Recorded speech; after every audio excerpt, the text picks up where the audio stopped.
En la palabra del Señor está su delicia.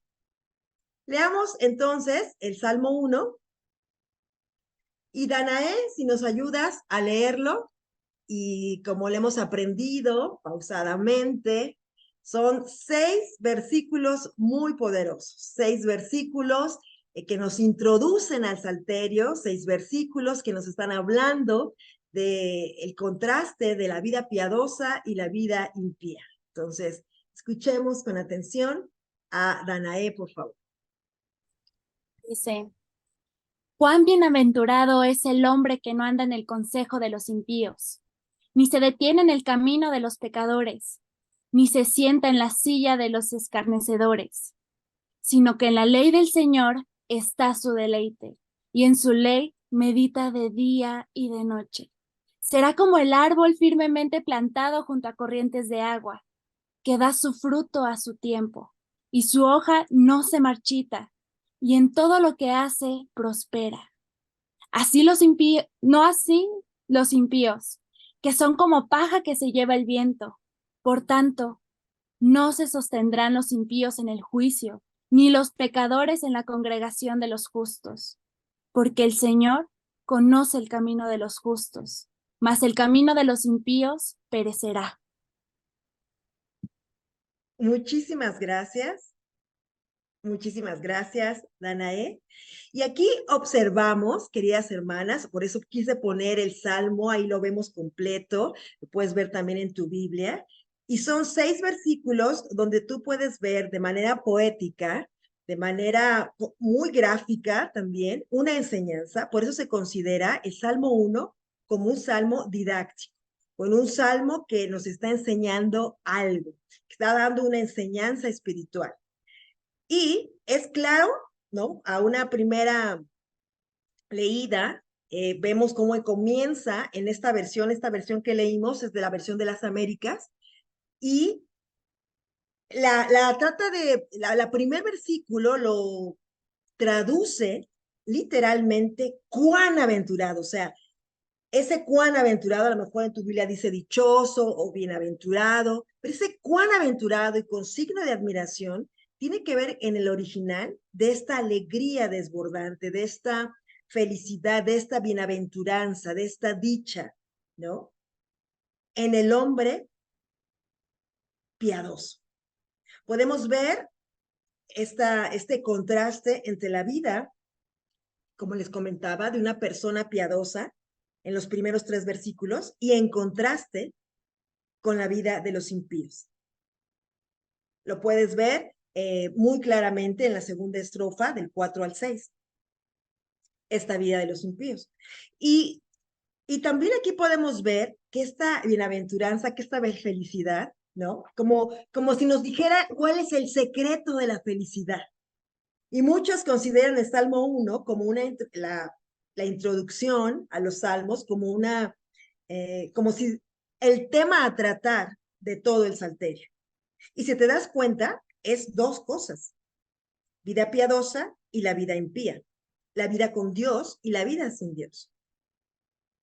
2 caminos, 2 caminos a seguir, 2 caminos, 2 destinos, 2 resultados de vida, ¿no? Son 2. Lo refleja el Salmo 1, que lo vamos a ir desmenuzando, pero también lo vemos en todo el Salterio. Habla al respecto de esto mismo. Entonces, nos hace ver de una manera muy hermosa, de una manera muy didáctica, como es la literatura sapiencial, con estas imágenes, ¿no? Aquí podemos ver una imagen muy clara de un árbol frondoso, ¿no? Un árbol plantado a las orillas, y la otra imagen, el tambo, y lo vamos a ir viendo, pero para explicar estos 2 contrastes. Entonces, podría decir que el salmista nos está diciendo el secreto de la felicidad. ¿Te das cuenta? ¿Y no acaso las personas van en busca de la felicidad? Y este salmo escrito en esta literatura, en esta poesía oriental, nos está diciendo que el hombre y la mujer que se deleita en la ley de Dios, en la Biblia, que pone toda su atención en ella, y no la pone en la inteligencia de los filósofos o conjeturas o expuestos pensadores, y no sigue a los impíos en sus reflexiones y razonamientos, es entonces feliz, es dichoso, ¿no? El que es dichoso quien ha puesto la ley de Dios como norma en su vida. Qué hermoso, ¿no? O sea, esto como introducción. Como te comento, la primera parte, los primeros 3 versículos nos están hablando del camino de los justos, del camino de la persona piadosa, el hombre y la mujer piadosa. Y esta pregunta, ¿quién es dichoso? ¿Quién es dichoso? ¿Quién es la persona dichosa? El hombre qué, ¿no? El hombre qué. Y la va a empezar a describir a esta persona piadosa. ¿Cómo la va a empezar a describir? Primero, ¿no? Con acciones negativas o con cosas que a evitar, ¿no? Cuán bienaventurado es el hombre que no anda en el consejo de los impíos. 1, ni se detiene en el camino de los pecadores. 2, y 3, ni se sienta en la silla de los escarnecedores. Comienza diciendo con lo que debes evitar, con lo que no. Eso es el secreto de la felicidad, de la dicha, del gozo. Entonces tiene que ver con que la dicha no es algo externo o algo que de afuera de las circunstancias, tiene que ver con algo que se es, de cómo es una persona, de lo que evita.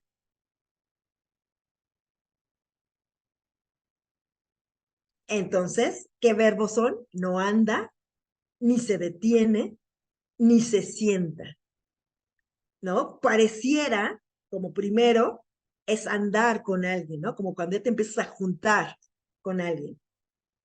¿No? Ya te detienes, ya no nada más es de pasadita, ya te quedas ahí, en ese camino. Y después se sienta, se sienta. Podríamos ver esta decadencia en el hombre impío, ¿no? En quien no es bienaventurado. Primero, y cómo era nuestra vida, ¿no? Se deja influenciar por los consejos de los malos, ¿no? Y estos consejos ¿a qué se refiere con los malos? Con aquellas filosofías o pensamientos que no son de Dios, que es el pensamiento que se opone a Dios. Entonces empezamos a pedir su consejo a ellos. Después se empieza a participar con los pecadores, se empieza a participar en el mismo camino. Y tercero, se identifica tanto con los que no son del camino que se burla de lo bueno. Este término que utiliza la escritura, escarnecedores, ¿sí? Escarnecedores, ¿sí? Sí. En el tercero, ¿verdad? Que vemos aquí, tiene que ver con alguien, en el original, la última, el que se sienta en la silla con los escarnecedores, con alguien que saca la lengua, que se burla de lo sagrado, se burla de Dios. Y lo hemos visto en los medios, vamos viendo en los medios, en la televisión, en los medios digitales, en las películas, todo este proceso, ¿no? El consejo, ¿no? Hasta te aconsejan qué vivir, deja a tu esposo, haz aquello, mira, no importa, tú ama mientras ames, no importa, son esos consejos, luego ya nos quedamos por ahí, y después se llega a burla de lo sagrado, a la burla de la familia, a la burla de Dios, ¿no? Y lo podemos ver. Y eso ha existido, me encanta, porque este salmo hace cuánto fue escrito, ¿no? Desde esta literatura hebrea, desde esta poesía hebrea, hablando de esta condición humana y diciendo, eso no es bienaventuranza, eso no es felicidad. Dejando eso está el secreto de la felicidad.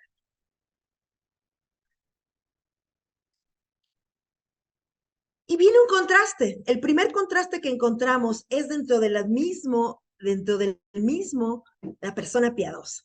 Ahora en positivo. Bueno, no hace esto, sino que, entonces, ¿qué sí hace? ¿Dónde está el secreto? Bueno, este hombre que ha decidido rechazar este pensamiento, este andar y este quedarse con quien se burla de Dios, en contraste, ¿qué sí hace? Se deleita. ¿En qué? En su ley, en la ley de Dios, y en ella, no solamente se deleita en ella, sino que en ella medita de día y de noche. ¿Te das cuenta? Esto es muy hermoso. Esto es muy hermoso porque solamente el hombre piadoso puede hacerlo. ¿Quién se puede deleitar en la ley de Dios sino el hombre piadoso? No va a ser el malvado, no va a ser el escarnecedor, va a ser la persona piadosa. ¿Te das cuenta? Queridas hermanas, hemos sido justificadas por Dios, salvadas por Él. Pertenecemos a su pueblo, somos sus hijas. No solamente eso, lo hemos visto, ¿no? Como por su misericordia, Él ha intervenido en nuestras vidas y nos ha salvado. Entonces, ¿quién es quien puede ser quien se deleite en su palabra, sino los hombres y mujeres piadosos? Los creyentes. No lo esperes de quien no es creyente, ¿no? Dios nos está diciendo aquí el secreto de la felicidad. De esta felicidad, de este gozo, que tiene que ver, como les comento, no con las circunstancias, sino de adentro, tiene que ver con quiénes somos, en este caso, hijos de Dios, quién es nuestro Padre, en ese sentido, este gozo. Por eso no es una dicha pequeña, es cuán bienaventurado. O sea, si pudiéramos entender este contraste de ser piadosos, de ser hijos de Dios, otra cosa sería en nuestras vidas. Tan es así que este consejo, los bienaventurados, dice la Biblia, se deleitan en la palabra de Dios. ¿Qué significa que se deleitan? Bueno, tiene que ver que hay un afecto, hay un anhelo, que no se toman un mero interés intelectual en la lectura de la Biblia. No la leen por miedo a una reprensión o por miedo a la consecuencia o no es por lo que lo leen. No la leen de forma utilitaria. Bueno, pues como me ayuda, como un ansiolítico, ¿no? Me siento mal, la voy a abrir en donde sea y que me haga sentir mejor. No la ayuda, no la lee de esta forma. Eso no implica el deleite. Más bien, al hombre piadoso le agrada conocer. ¿Por qué? Porque cuando se acerca a ella, conoce a su autor.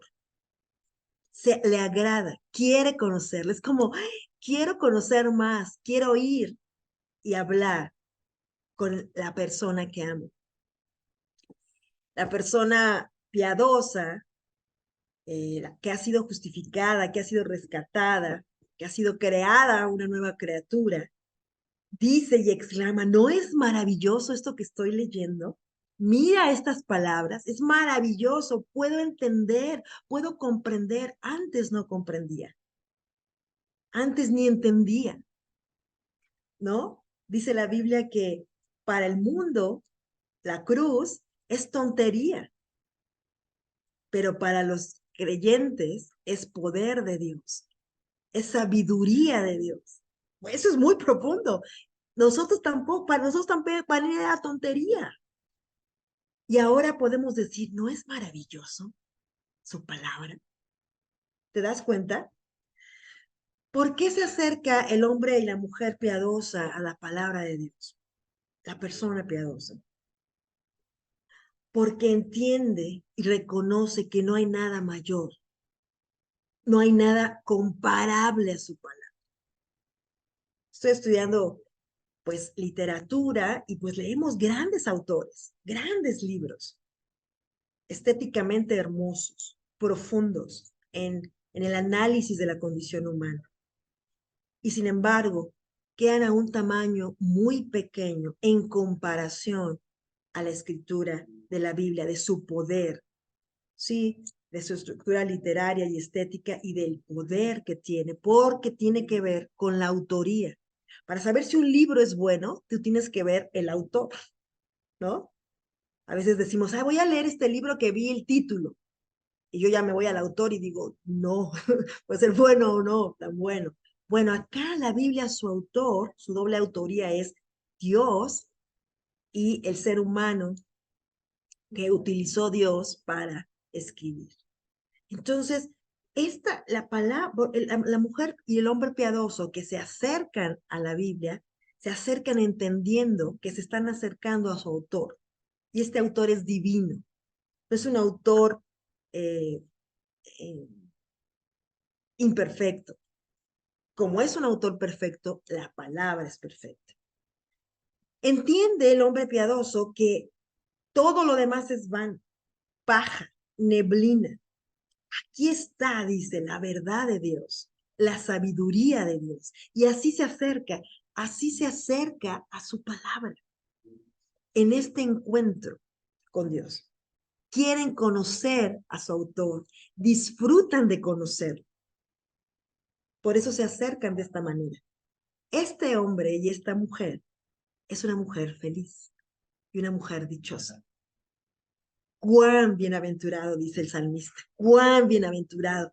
Los cristianos deberíamos de ser las personas más gozosas, más felices, porque podemos hacer eso, podemos acercarnos a su palabra tanto como queramos, tan frecuentemente como queramos, tan libremente, tan íntimamente y en esta relación. Por eso en el original dice, oh, cuán bienaventurado el varón, la persona piadosa. ¿Por qué? Porque se expresa así, para expresar la plenitud, la diversidad, la amplitud.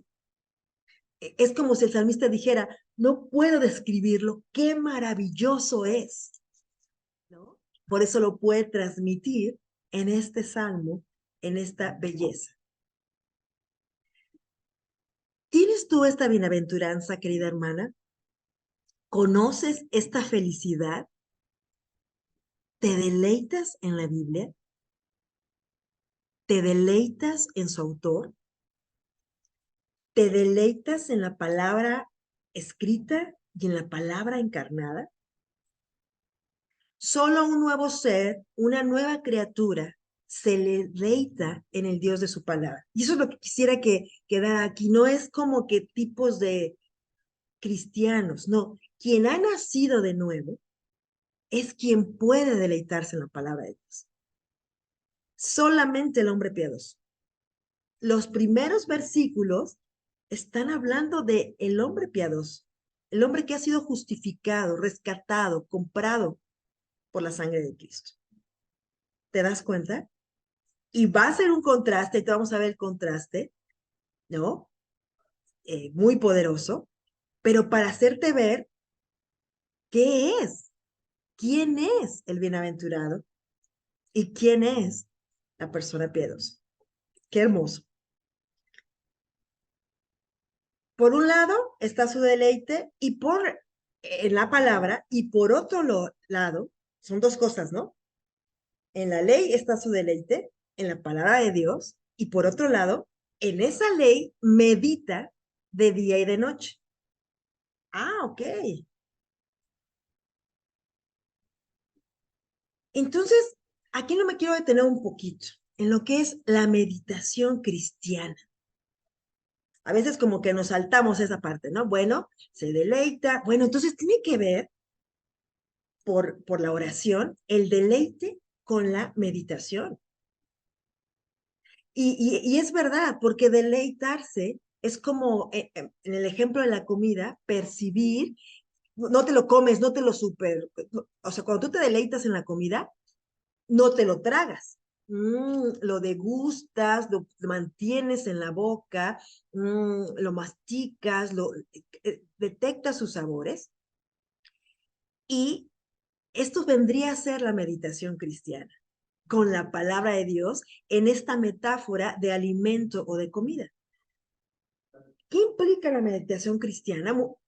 Ahí te estoy leyendo un filósofo que habla acerca de la meditación contemplativa. ¿Por qué? Porque o sea, han visto por años los beneficios de la meditación y entonces, pues, pueden pensar la meditación sin Dios. Imagínate, o sea, es un absurdo. Sin embargo, eh, la meditación implica, en el mundo secular, piensan que es como que vaciar tu mente, ¿no?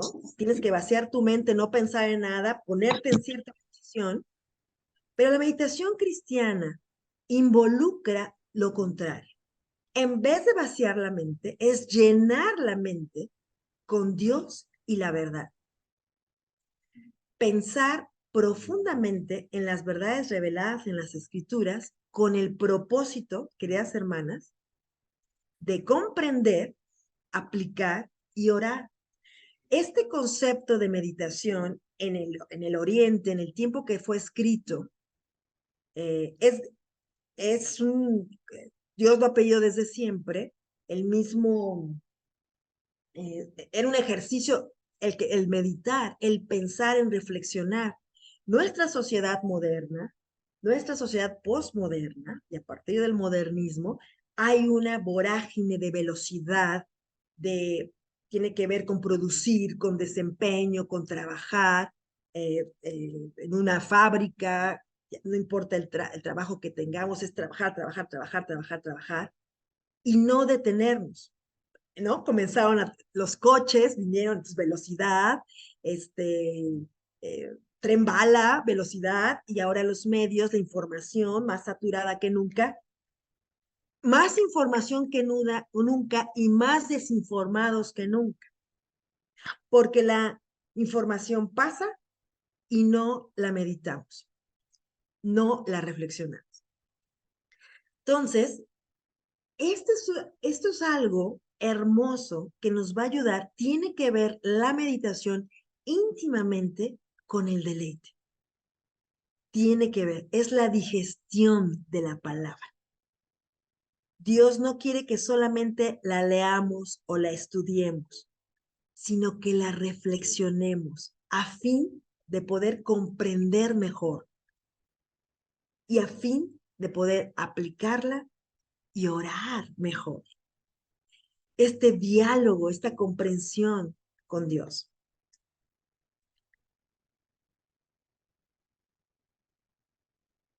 La meditación cristiana nos dice Whitney, que es un escritor que habló acerca de las disciplinas espirituales, dice, es una reflexión profunda sobre las verdades y las realidades espirituales reveladas en la Escritura, como lo que habíamos visto hace ratito, teniendo como propósitos la comprensión, la aplicación y la oración. Él es el que lo escribió. ¿Ok? Entonces, hay una reflexión y entonces, querida hermana, ¿cómo nos toca a nosotros esto? Si esto es un taller de desarrollar deleite. Tiene que ver con hacer de la palabra de Dios una delicia. ¿Cómo? Leyendo, estudiando, pero sobre todo reflexionando y meditando en lo que leemos.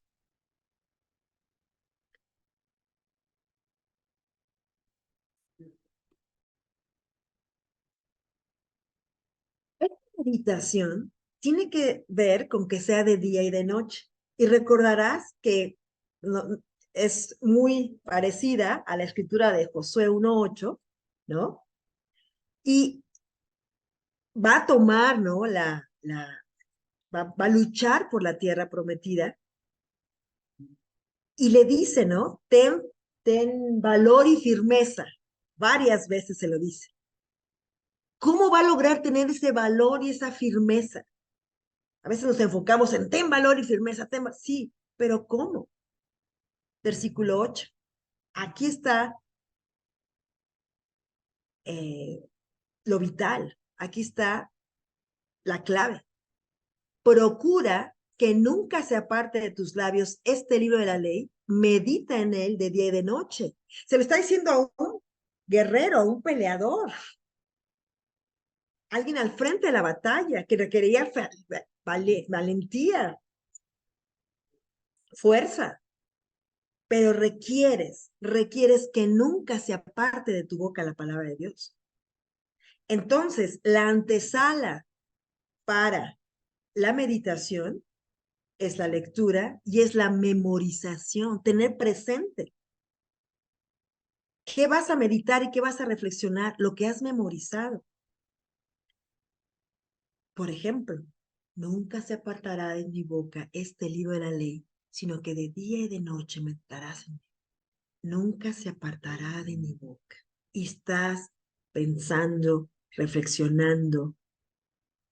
Y vamos a ver, esta palabra meditar que vemos en diferentes conjugaciones, digamos, agag, sihag, como verbo o como sustantivo, en los diferentes veces que aparece en el Salmo 1, tiene que ver con susurrar, hablar entre dientes, reflexionar.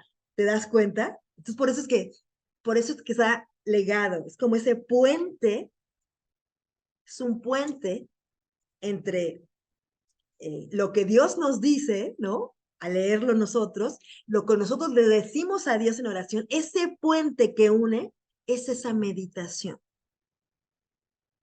Es muy hermoso.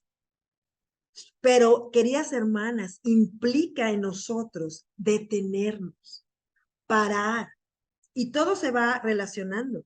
Los salmos, la poesía, y lo estaba leyendo también con este autor, es que los activos no leen poesía. ¿Por qué? Porque se requiere parar, se requiere detenerte. Y nosotros estamos leyendo poesía, que son los salmos, poesía hebrea. Qué hermoso, ¿no? Y hay varios salmos, no solamente en el libro de los salmos, por ejemplo, Jonás, adentro de la ballena, en unas circunstancias dificilísimas, hasta hizo un salmo ahí, ¿no? Con lo que él me recordaba de Dios. Detenernos, susurrar, hablar entendientes. Y implica también reflexión. Es digerir lo que hemos escuchado, la comida que nos hemos comido, el pan de vida, la comida, su palabra, no solo de pan vivirá el hombre, sino de toda palabra que sale de los labios de Dios. Ese pan, esa comida, imagínate esa imagen, la estamos digiriendo a través de la meditación. Está muy hermoso, ¿no? Como les comenté, entonces, al final del día, nos acercamos a la palabra de Dios no como habíamos dicho, de una manera utilitaria o porque de una manera intelectual o porque se tiene que hacer o por costumbre, sino porque escuchamos la voz de Dios, objetiva, no de que, ay, me dijo Dios en un sueño, no, objetivamente, en su palabra. ¿Quieres escucharla? Pues léela en voz alta y vas a escuchar directamente su voz. Oír la voz de Dios es cuando leemos la escritura, y hablarle al oído es nuestra oración. El puente entre ellos es la meditación. Varios puritanos, ¿verdad? Varios puritanos, sobre todo, son los que han desarrollado mucho lo que tiene que ver con la meditación, rescataron a través de la historia la meditación, y nosotros necesitamos rescatarlos. Fuimos creados, queridas hermanas, para meditar. Dios nos diseñó con la capacidad de hacer una pausa y reflexionar. Él no quiere que simplemente lo oigamos, que solo leamos rápidamente lo que dice, sino que reflexionemos sobre lo que dice y lo dejemos trabajar en nuestro corazón. Por eso, como decía mi mamá, ¿no? No memorices como lorito, como perico. Tenías que, la memorización era importante, pero hay que entender y reflexionar lo que estamos memorizando. Estos autores nos dicen, comienza leyendo o escuchando, continúa con la meditación, termina en la oración. Son autores puritanos. La razón por la que salimos con tanta frialdad del momento de leer la Biblia es que no nos acercamos al fuego de la meditación, al fuego. Es muy hermoso porque, ¿recuerdas en el camino de Emmaus? Los discípulos no reconocían a Cristo, Cristo les estaba enseñando, les hablaba de Él. Después se separó un momento y era el Señor. ¿No, acaso nuestro corazón no ardía cuando Él nos hablaba? Porque las escrituras, su reflexión, su meditación, arde en el corazón. Entonces, la meditación, queridas hermanas, tiende un puente entre oír a Dios y hablarle a Dios. Por eso, nuestras oraciones guiadas por los salmos nos ayudan, porque nos hacen meditar, nos hacen reflexionar, nos hacen salirnos de nosotros mismos, de nuestro problema enclaustrado muchas de las veces, y nos hacen levantar los ojos a Dios.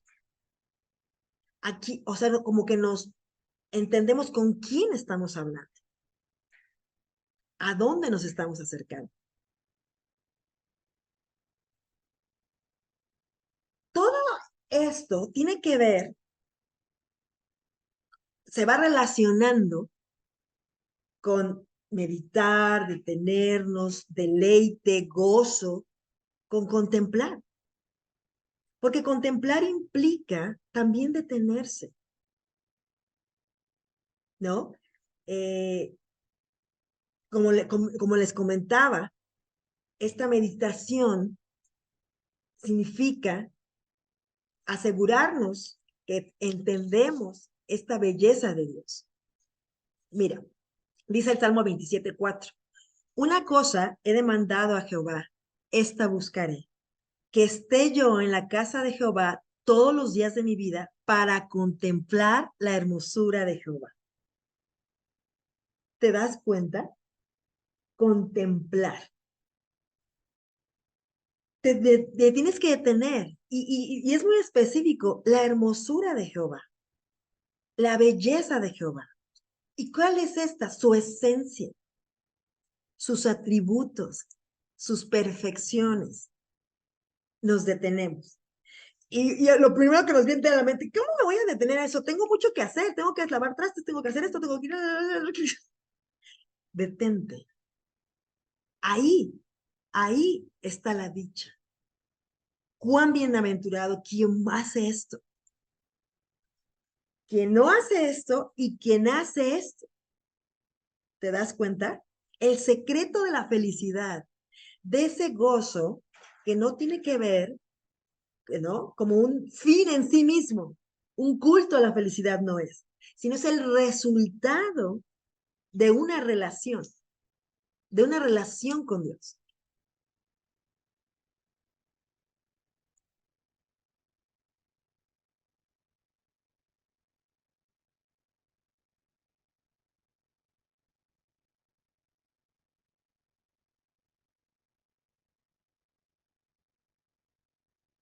Como les comentaba, la meditación no implica vaciar nuestra mente, sino más bien llenarla con los fundamentos bíblicos y teológicos.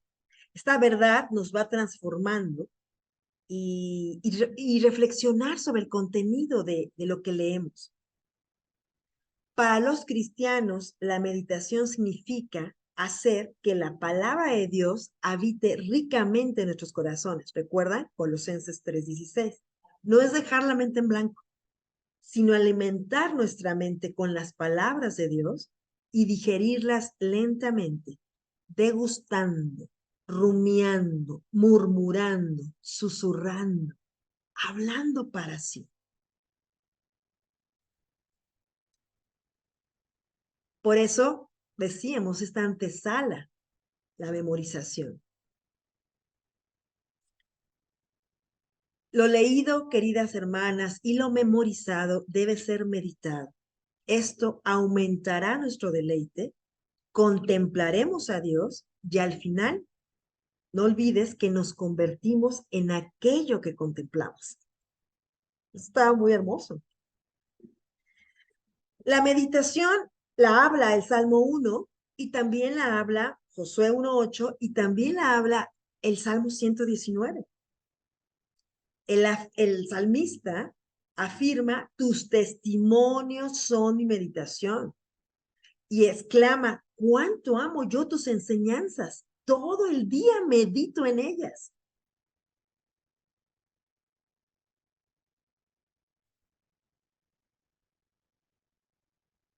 Alzaré asimismo mis manos a tus mandamientos que amé y meditaré en tus estatutos.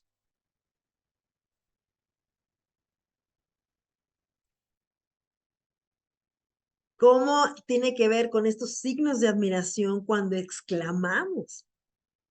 Entonces, el salmista, el Salmo 1 habla de el bienaventurado el hombre que lo hace, y aquí el salmista lo está haciendo.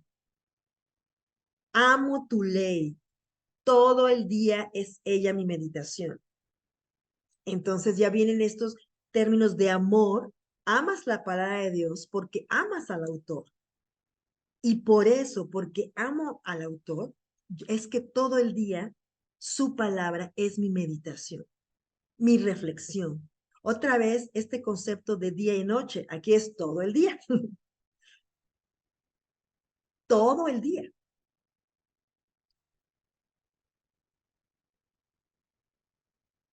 Entonces, ver esta relación vital con la acción de oír la voz de Dios y luego le habla a Dios, porque ahorita el salmista, pues aquí es un salmo, aquí le hace una oración a Dios, ¿no? Salmo 119, a partir del versículo 3, 4, dice tú, ¿no? O sea, ya es una oración, se convierte en una oración.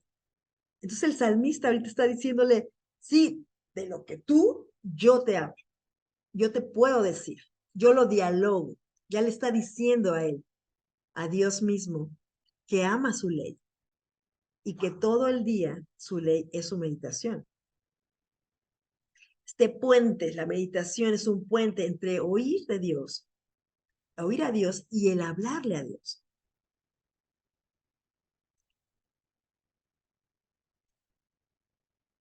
Qué hermoso. Vemos más adelante, en el versículo 15, en tus mandamientos meditaré, consideraré tus caminos. Ese considerar, aquí estamos viendo un paralelismo de repetición. Ese meditar y ese considerar, cuando consideras, ok, estás reflexionando, implica una reflexión, tiene que ver eso, y entonces ahorita es mandamientos y la meditación en qué más, en sus caminos, los caminos de Dios. Y aquí está hablando precisamente Salmo 1 del camino del impío y el camino de la persona piadosa. ¿Te das cuenta? Dejamos, ¿no? En esta meditación que estas verdades den vuelta en nuestra mente y permitimos, queridas hermanas, que enciendan nuestro corazón. Nos gozamos, hay una alegría en ello. El salmista lo está experimentando en el Salmo 119. Por eso lo expresa en esta oración. Como les comentaba, la meditación cristiana tiene que ver con Colosenses 3:16, hacer que la palabra de Dios habite ricamente en nosotros. ¿Te das cuenta? Si de la abundancia del corazón habla la boca, que abunde en nuestro corazón la palabra de Dios, y eso es lo que saldrá de nosotros. Ante la injusticia, ante la tristeza, ante la enfermedad, ¿te das cuenta?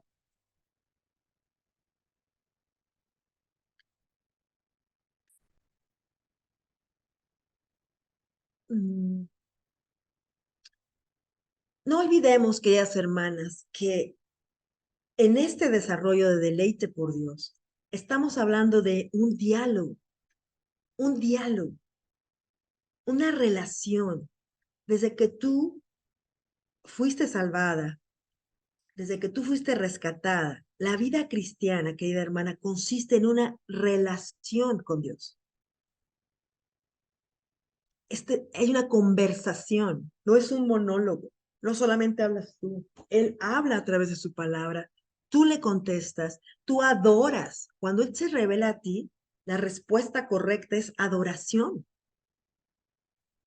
Y le adoras de la manera que Él quiere ser adorado. En esta relación, tú respondes a la pregunta más importante, que es tu percepción de Dios. ¿Cuál es la percepción que tienes de Dios? El salmista en el Salmo 1 tiene la percepción correcta de Dios y de su palabra. Por eso va a ella y se deleita, porque sabe que su palabra da a conocer a su autor. La meditación cristiana comienza con nuestros ojos en la Biblia y en los oídos abiertos a su palabra y con una mente abastecida de sus escrituras. Dios se da a conocer, ¿no? En su palabra. Conocerlo a Él como es Él. No olvides que la percepción que tú tengas de quién es Dios es lo más importante. Va a determinar tu actuar, tu caminar, cómo ves las cosas, cómo respondes al sufrimiento, dependiendo de tu teología, de lo que tú conoces de Dios. Y todas aquí tenemos una teología y la aplicamos.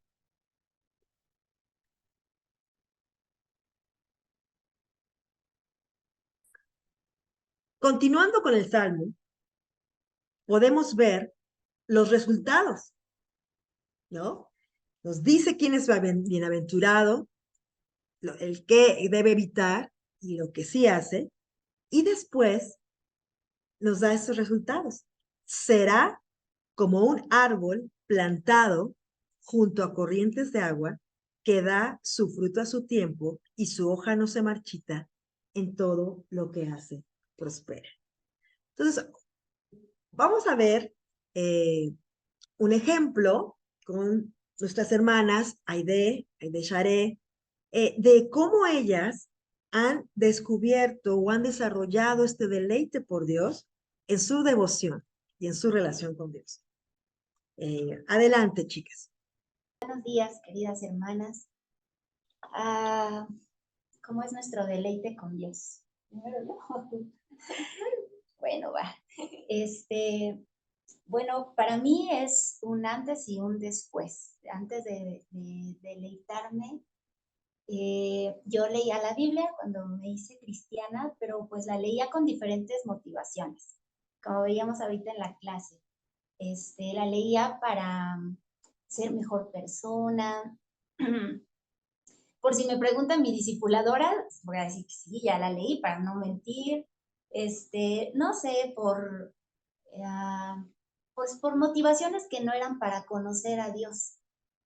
Y dio fruto, porque la Biblia da fruto, porque es la palabra de Dios. Entonces, sí, cambió mi manera de pensar, mis roles, aprendí mucho.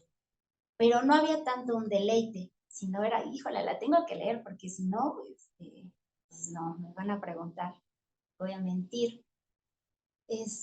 Más utilitaria, como veíamos ahorita en la clase.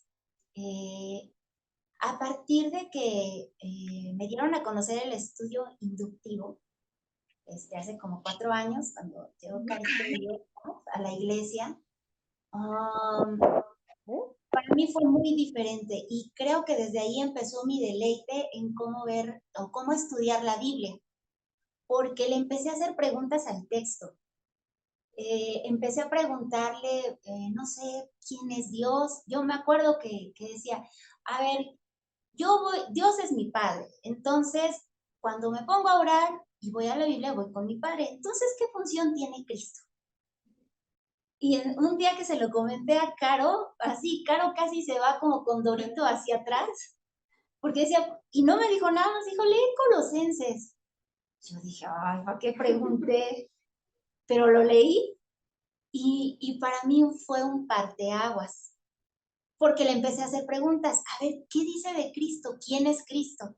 ¡Wow! No, yo me acuerdo, pues haber caído de rodillas.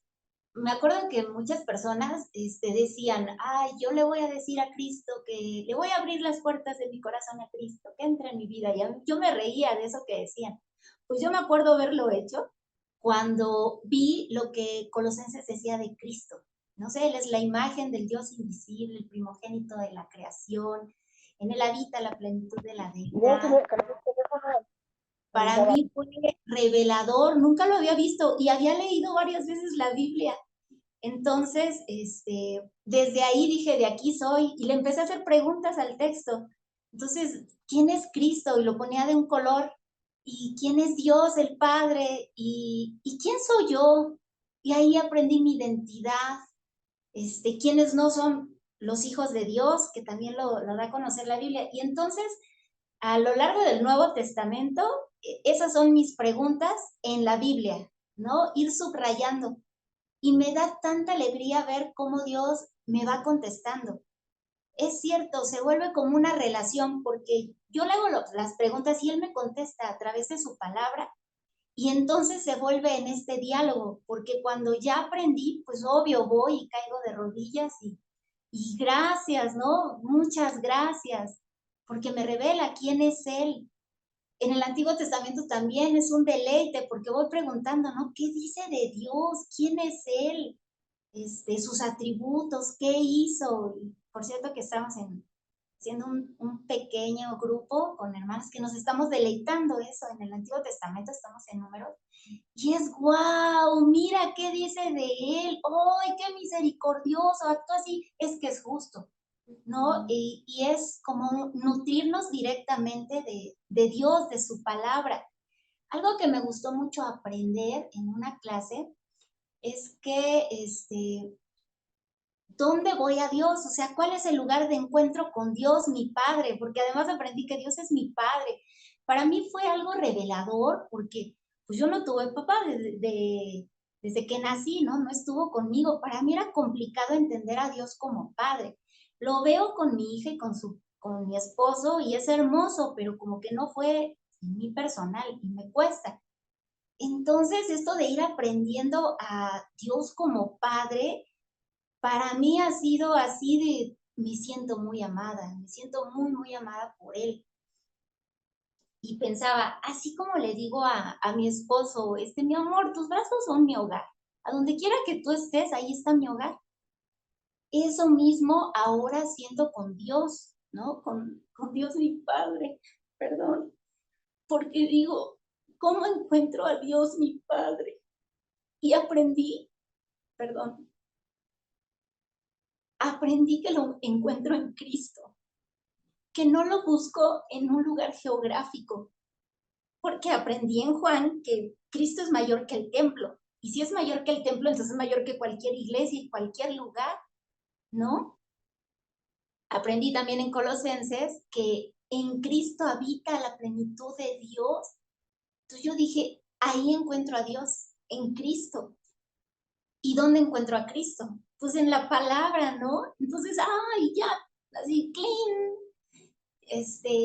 ya sé dónde encontrar a mi padre, ya sé quién es mi padre, sé quién soy, me siento muy amada. Y eso me da mucho deleite, me da mucha alegría en este diálogo, en esta relación, porque exacto, ya no se vuelve una lectura fría, sino ya voy al trono de gracia a conocer a mi Padre amoroso, misericordioso. Y ahora eso quiero contagiar en mis discipulados, con mi hija, con las personas que hablo. Ven, conócelo, mira qué dice, porque ahora tengo, ¿no? Esa relación, pues eso, más que una lectura fría, voy a ir al trono de gracia, porque ahí lo voy a encontrar.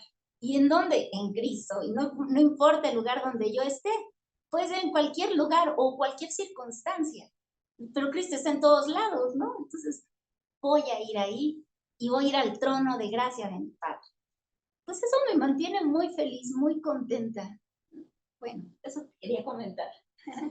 ¿Tú, mi amor? Ay, pues, ¿cómo ha sido mi deleite con Dios a lo largo de mi vida cristiana? Pues, yo me bauticé hace 5 años ya, y en un inicio no era para nada como lo es ahora. Em, Ha sido, bueno, Caro nos preguntaba cuando nos comentaba de este testimonio, que habláramos sobre un parteaguas, ¿no?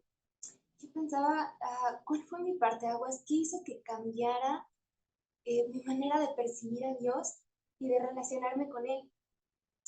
Y no pude pensar en solo un momento, porque, bueno, vi que el deleite es esta parte de sentir, ¿cómo decía? El placer del ánimo y de los sentidos. Y me di cuenta que el placer en Dios para mí es contemplarlo. O sea, que no hay nada o sea, no puedo ni siquiera ir a la propia Biblia y no, nada me causa un deleite si no es contemplar a Dios. Entonces, el parteaguas en mi vida fue y ha sido cada instante en el que conozco algo nuevo de Dios y me permite contemplarlo. Es decir, o sea, no puedo ir a mi Biblia, encontrarme con Dios, conocerlo y que no genere nada en mi vida, no genere ningún impacto, no genere, o sea, no es impensable. Entonces el parteaguas de mi vida en el deleite con Dios es cada momento en el que conozco o que recuerdo algo de Dios. Y pensaba en, pues que me pasaba mucho, que yo acudía a la Biblia a, a buscar cosas para mí, como decían, lo utilitario, cosas que me sirvieran. Si me sentía mal, pues algo que me hiciera sentir bien, ¿no? Que si estaba haciendo algo malo, bueno, que me enseñara cómo hacerlo bien. Y entonces acudía a la Biblia y en general a mi estudio y mi relación con Dios en base a mí, a ser yo el centro, a ver mi pecaminosidad, a cosa aparentemente piadosa, pero no porque desplaza a Dios del centro y me ponía a mí y veía entonces, ay, cómo soy y me dolía, ¿no? Me entristecía, o sea, no había... Y desanima. Y desanima, no había placer ahí, no había un deleite, a pesar de estar leyendo la Biblia, cuando yo me ponía bien en el centro, no había un deleite, había un dolor. Entonces, resulta que el deleite con Dios empieza olvidándose de uno mismo, de no ponerse a nosotros mismos en el centro, sino de poner a Dios, de verlo a Él, de contemplarlo a Él, de... Y entonces ya no puede uno, cuando uno se encuentra con Dios en la Biblia, ya no puedes acudir a la Biblia de la misma manera. Yo ya no puedo acudir a la Biblia pensando en mí en el sentido de, ay, me siento triste, necesito algo para ponerme feliz. No puedo leer algo y no ver a Dios. Y si no veo a Dios, siento que no fui a la Biblia, ¿no? Porque es una necesidad de Dios. Necesito verte hoy, necesito verte ahora. Y es que conocer a Dios y descubrir quién es Él ha sido la cosa más impactante en mi vida.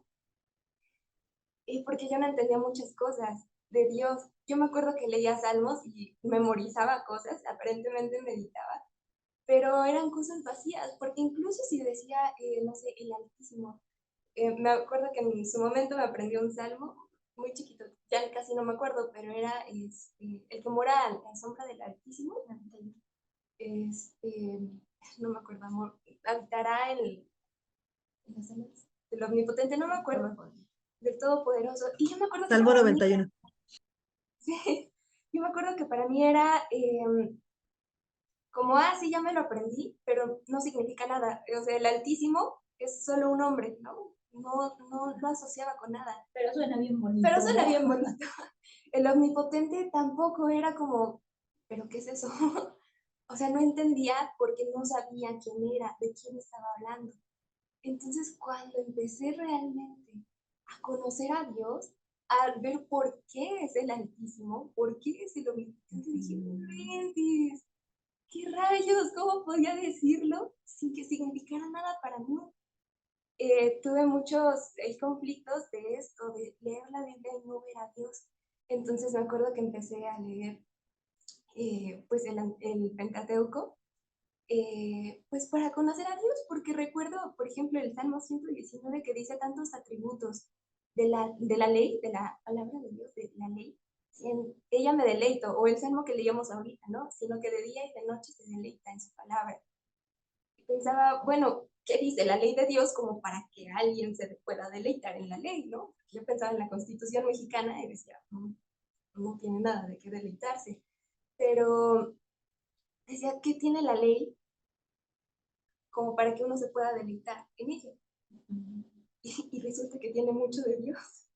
Me regresé al Antiguo Testamento, al Pentateuco, a descubrir a Dios en el Pentateuco y yo, ay, Dios mío, pude descubrir a un Dios que no había visto. Me conmueve. Fue entender su santidad de una manera que nunca la había entendido.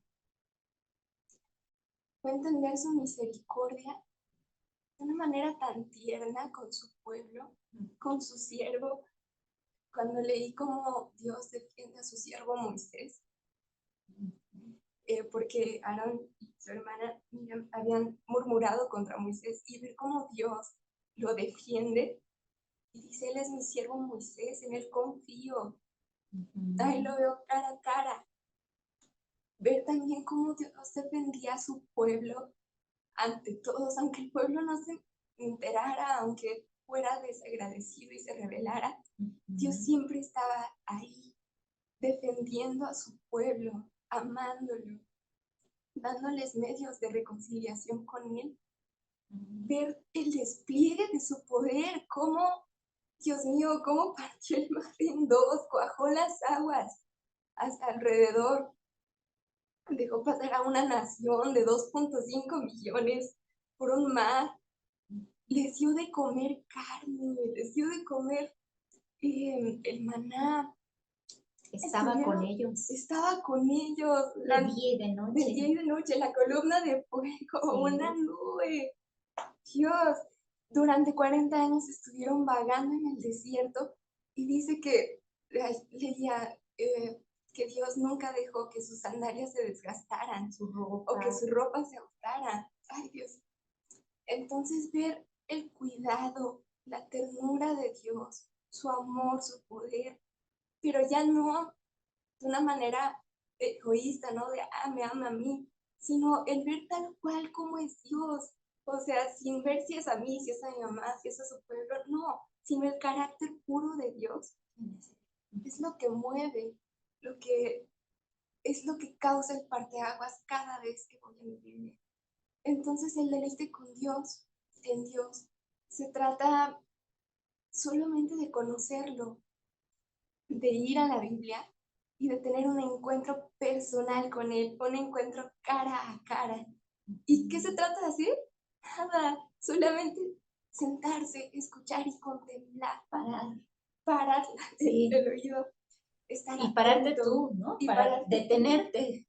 En Exacto. Este mundo tan ajetreado de tantas actividades, sí, detenerte, sentarte y contemplar a Dios. Ese es el deleite que yo he encontrado. Solamente de contemplar a Dios y conocerlo más. Y ese ha sido el deleite que hemos encontrado. Y también juntas.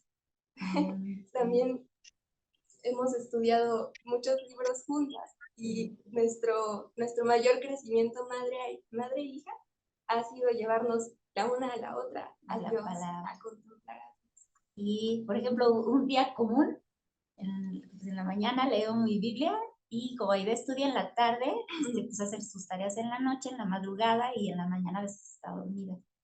Entonces yo llego así, cuando veo que ya tiene hora que despertar y, ¡ay, ¿qué crees que encontré? ¡Mira! Y ahí voy a ideas y toda, ¡ay, qué encontraste! ¿Qué fue? ¿Qué? Y ya le empiezo, fíjate, encontré lo otro de Dios, mira qué dice de él. Ay, sí, ya lo sabía, mamá. Ay. Y empieza, ay, me asusté, perdón. Bueno, mi esposo hizo su aparición. Sí, y empezamos a platicar, o en la comida, o en el desayuno, procuramos tener tiempos, en eso, en el desayuno o en la cena, que es cuando coincidimos, y estar hablando de lo que aprendimos, de lo que vimos, pero va relacionado con quién es Él. Y luego decimos, ay, ya queremos estar en la vida eterna, ya queremos contemplar todo eso que dice que es. Ya queremos estar ahí. Ya no hay. Ajá. Y es molesto, ¿no? Tanto, pues ver nuestro pecado, es muy molesto, es muy vergonzoso, pero verlo a Él es una anticipación de esa vida eterna y conocerlo, ¿no? En eso consiste la vida eterna, en conocerlo a Él y a Cristo. Hemos pensado en que en algún momento pensábamos en la vida eterna y era como, ¿y qué vamos a hacer? Ajá, ¿y qué iremos a ir? Pero cuando empezamos a ver todo esto dijimos, no inventes, la vida eterna es conocer a Dios y a su Hijo Jesucristo. Tremenda vida eterna. Sí. O sea, no inventes, cuánto deleite no genera ahorita el conocer a Dios. Y es una manera, pues, todavía imperfecta de alguna manera, ¿no? Pero imagínense estar ahí cara a cara, conociendo a Dios por sus palabras. No va a alcanzar la eternidad para conocerlo. Sí. Entonces, hermanas, sí, nos gustaría exhortarlas. Y aquí están los dos. No, me sigo hasta que sacan. Sí. Sí, aquí están. Para conocer y para deleitarse en Dios, las invitamos a conocer a Dios y a contemplarlo.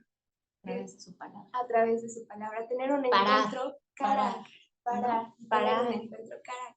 Y subrayar ayuda mucho porque no es una lectura así de rápido, ya terminé, sino el subrayar ayuda mucho en parar qué subrayé y luego orar con lo que subrayo, me ayuda mucho. Sí. Muchas gracias por escucharnos, gracias por su paciencia, ya nos tardamos mucho, pero muchas gracias por escucharnos, queridas hermanas.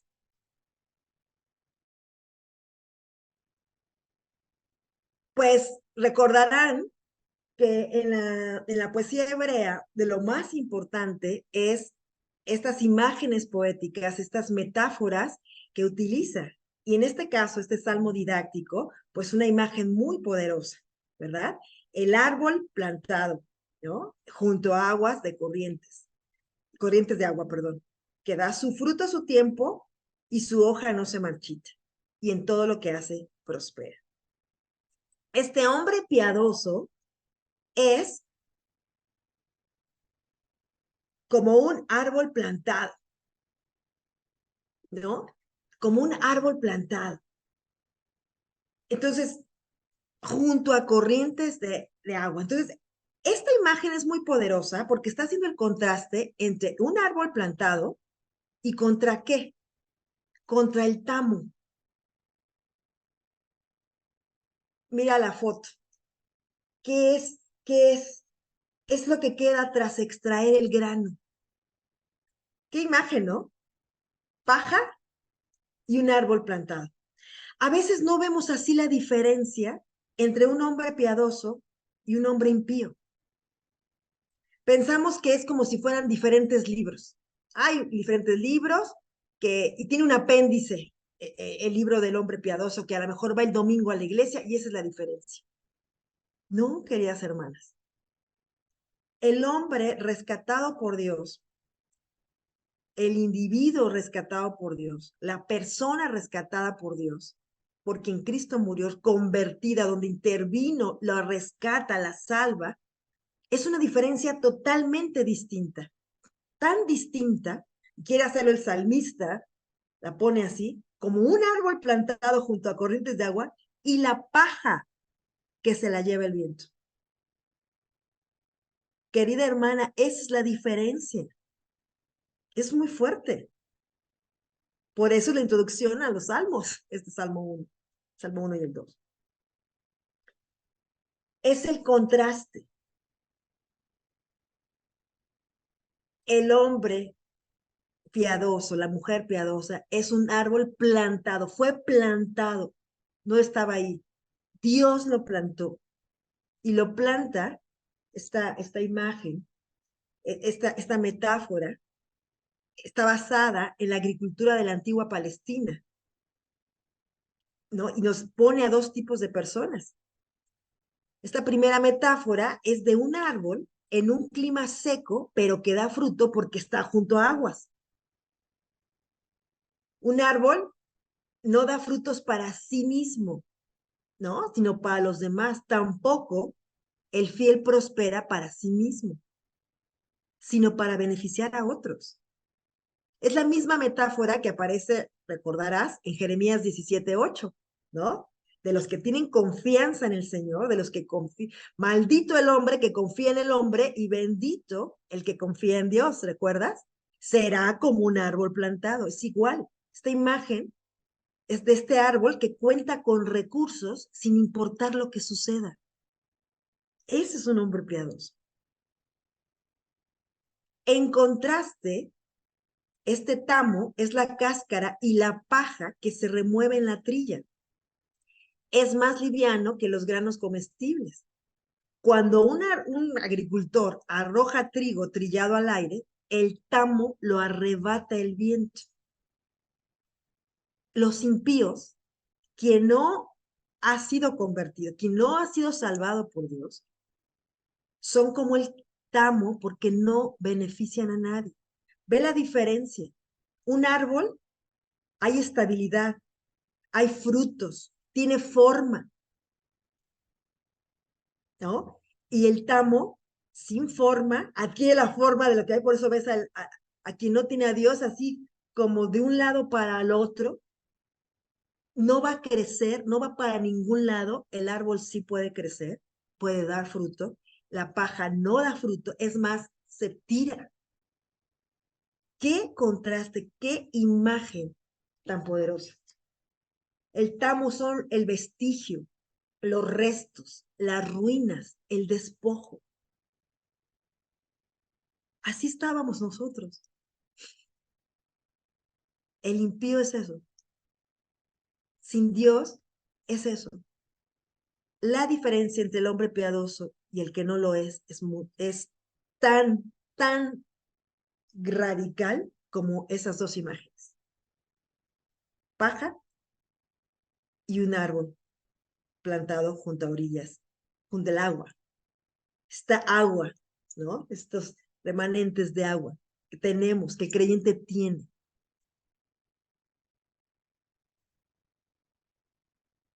Los hombres y las mujeres jamás hallarán la felicidad fuera del camino que Dios está diciendo aquí del hombre piadoso, de este camino. Son dos imágenes que quedan grabadas en nuestro corazón. Se quedan de esta forma.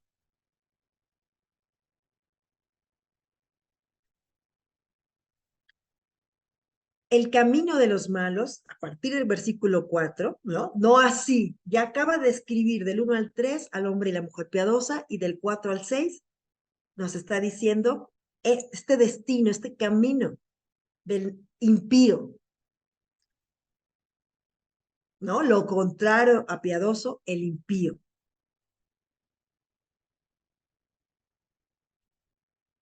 No es tu destino si te portas mal, tú eres un hombre una mujer piadosa, no. Esto es del impío. Entonces, ¿cómo están? Sin estabilidad. No así los impíos que son como paja que se lleva el viento. No hay estas raíces de un árbol plantado, ¿no? No hay estas raíces, no hay todo lo que tenemos para la vida y la devoción, en estas raíces, estas aguas de las que bebemos, ¿no? Estos ríos de agua viva que diría Jesús, el Espíritu Santo.